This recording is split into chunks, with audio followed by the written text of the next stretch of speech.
पार्लिमानी इंतखाबात का ये पहला बड़ा मुआरका था। जिनकी बात सब सुनते हैं और जिनकी कोई नहीं सुनता, सब हक़ राय दही का इस्तेमाल करने पहुंचे। आज की पोलिंग इस इलेक्शन का रुख तय कर सकती है।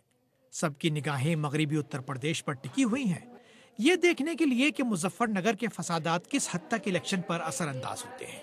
इलेक्शन के टाइम पे ही वादे करती हूँ, उसके बाद तो सारी भूल जाती हैं। कहाँ चली गई कुछ पता नहीं चलता है, कोई देखने नहीं आता। चाहे जान लेना मेरी, देश के लिए जान हाजिर है, भ्रष्टाचार के लिए अंतिम सांस तक लड़ना। और दिल्ली में आम आदमी पार्टी की आजमाइश है। सवाल यह है कि उसका जादू दोबारा चलेगा।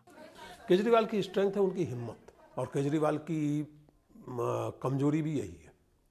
यानी जब हिम्मत रहती है तो उनकी स्ट्रेंथ है, और जब वो हिम्मत जो है एक तरह की सेल्फ राइटियस जिद में बदल जाती है कि मैं जो कह रहा हूँ वो सच है, बाकी सब बेवकूफ़ है, तो वो उनकी कमजोरी में बदल जाती है।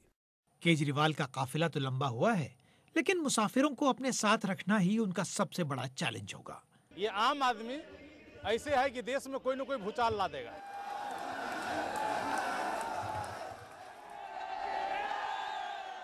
इस इलेक्शन में फिलहाल भारतीय जनता पार्टी आगे नजर आ रही है। न उन्हें जनता की चिंता है, न राष्ट्र के भविष्य की चिंता है।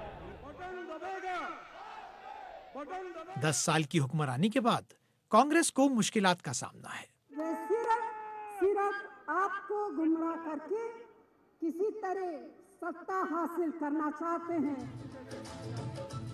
लेकिन दिल्ली से दूर इलाकाई जमातें भी इस इंतखाबी अमल में कलीदी किरदार अदा करेंगी। अब तक ये इलेक्शन बदउनवानी, मजबूत क़यादत, फ़िरक़ा परस्ती और इक़्तिसादी तरक्की के इशूज़ पर लड़ा गया है।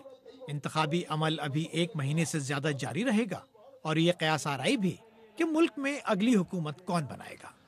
सुहेल हलीम, BBC, दिल्ली।